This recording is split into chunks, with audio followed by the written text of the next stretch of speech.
الحمد لله نحمده ونستعينه ونستغفره ونؤمن به ونتوكل عليه ونعوذ بالله من شرور أنفسنا ومن سيئات أعمالنا من يهده الله فلا مضل له ومن يضلله فلا هادي له وأشهد أن لا إله إلا الله وحده لا شريك له وأشهد أن محمدا عبده ورسوله الذي أرسل إلى الناس كافة بشيرا ونذيرا وداعيا إلى الله بإذنه وسراجا منيرا أما بعد فأعوذ بالله من الشيطان الرجيم بسم الله الرحمن الرحيم والعصر إن الإنسان لفي خسر إلا الذين آمنوا وعملوا الصالحات وتواصوا بالحق وتواصوا بالصبر صدق الله العظيم. اللهم صل على سيدنا مولانا محمد في أول كلامنا. اللهم صل على سيدنا مولانا محمد في أوسط كلامنا. اللهم صل على سيدنا مولانا محمد في آخر كلامنا. تمام تعریفیں اللہ رب العزت کے لیے جس نے ساتوں آسمان اور ساتوں زمین، چاند، سورج، ستاروں کو، شجر، حجر کو اور تمام کائنات کو اپنے قدرت کاملہ سے پیدا فرمایا. ہم اسی کے حمد و ثنا کرتے ہیں، اسی کی تعریف کرتے ہیں.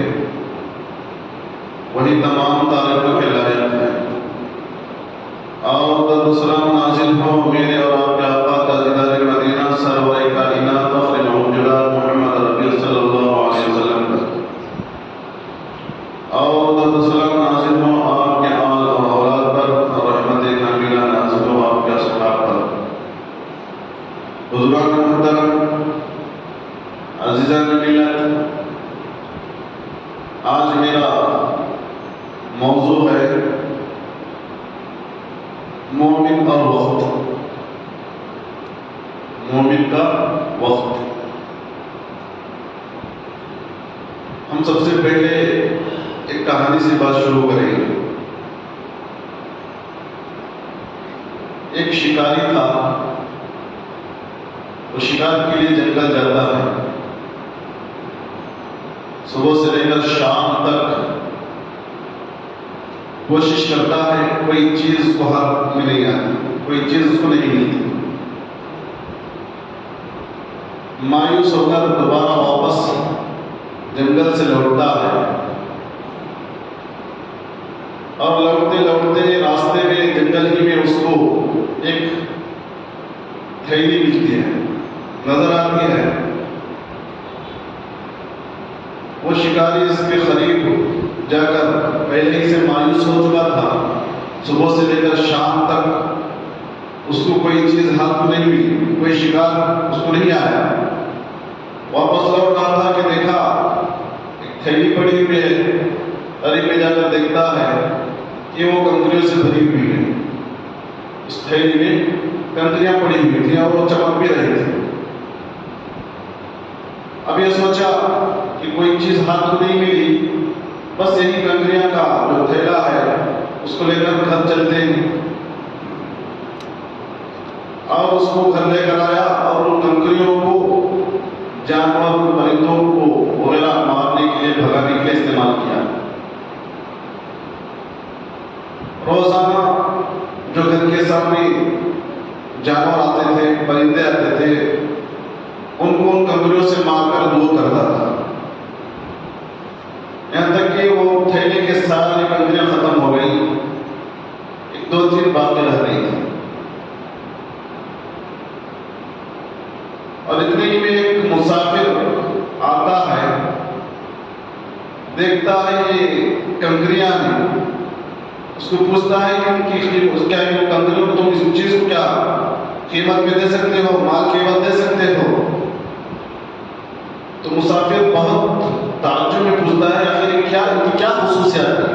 ان کنکریوں کی کیا خصوصیات تھی؟ تم ان کو قیمت بھی پوچھ رہے، میں تو اسے بیکار مار رہا ہوں، تم قیمت لگا رہے ہو تم اس کی۔ تو شکاری کہتا ہے، مسافر کہتا ہے یہ ہیرے ہیں۔ جیسے ہی وہ سننا تھا کہ شکاری ان ہیروں کو چننے کے لیے دوڑتا ہے کہ بہت سارے اس کے پاس ہیرے تھے، کنکریاں سمجھ کر ان کو مار مار کر ختم کر دیا، 2-3 بچے ہی۔ تو چننے کے لیے باہر نکلتا ہے، اس کو ایک کنکری بھی ایک ہیرا بھی ہاتھ نہیں لگتا، مایوس ہو کر واپس لوٹتا ہے۔ تو دوستو اس کہانی سے، اس قصے سے ہمیں کیا معلوم ہوتا ہے، کیا پتہ چلتا ہے؟ یہ جو کنکریاں تھی ہیرے، وقت تھا، وہ وقت ہمارے ہاتھ سے، اس شکاری کے ہاتھ سے وقت چلا گیا۔ وہ اس وقت میں اس چیز کو پہچان لیتا تو اس کی زندگی سمجھ جاتی تھی، اس کی زندگی کیا ہے، بن جاتی تھی، ہے نا؟ بس تھوڑا سا فرق کر لیا، اس وقت میں ان کنکریوں کو، ان ہیروں کو نہیں پہچانا، اس قیمتی چیز کو نہیں پہچانا، جس کی وجہ سے وہ وقت اس کے ہاتھ سے چلا گیا۔ یہ وقت اللہ تعالیٰ جو ہمیں دیا ہے،